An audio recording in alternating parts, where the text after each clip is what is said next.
করছি রান্না আজ পাবদা মাছ। চলো দেখে নি তাহলে।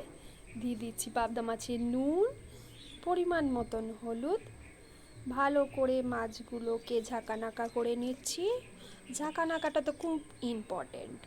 তারপরে দিয়ে নিয়েছি কড়াইতে তেল। তেলটা গরম হলে আমি দিয়ে দেবো মাছগুলো হালকাভাবে, কারণ মাছটা খুব ফাটে। সেই জন্য আমি একদম লো আঁচ করে মাছটাকে বসিয়েছিলাম। আর আরেকটা টিপস বলে দিই আজকে, মাছ কড়াইতে মাছ দেওয়ার আগে যদি কড়াইতে নুন দিয়ে দেওয়া হয় তাহলে মাছগুলো একদম সুন্দরভাবে কড়াই থেকে উঠে যায়। তো মাছ ভাজা হয়ে গেছে, তুলে নিয়েছি।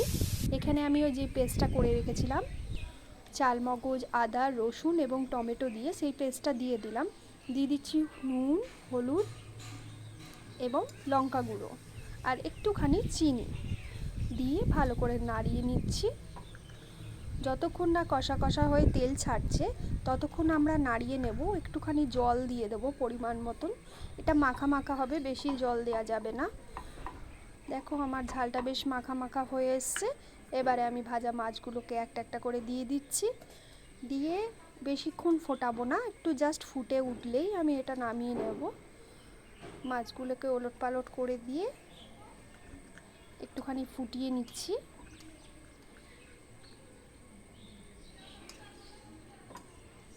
এটা খুব গা মাখা মাখা খেতে ভালো লাগে, তোমরা করে দেখো, খুবই পছন্দের এটা। আর ধনেপাতা থাকলে তো কথাই না। আমার যেহেতু ধনেপাতাটা ছিল না সেই জন্য আমি দিইনি। দেখো আমার রেডি হয়ে গেছে পাবদা মাছ। খুব সুন্দর একটা গন্ধ বেরিয়েছে পাবদা মাছ থেকে। আজকে আমার পাবদা মাছ রেডি।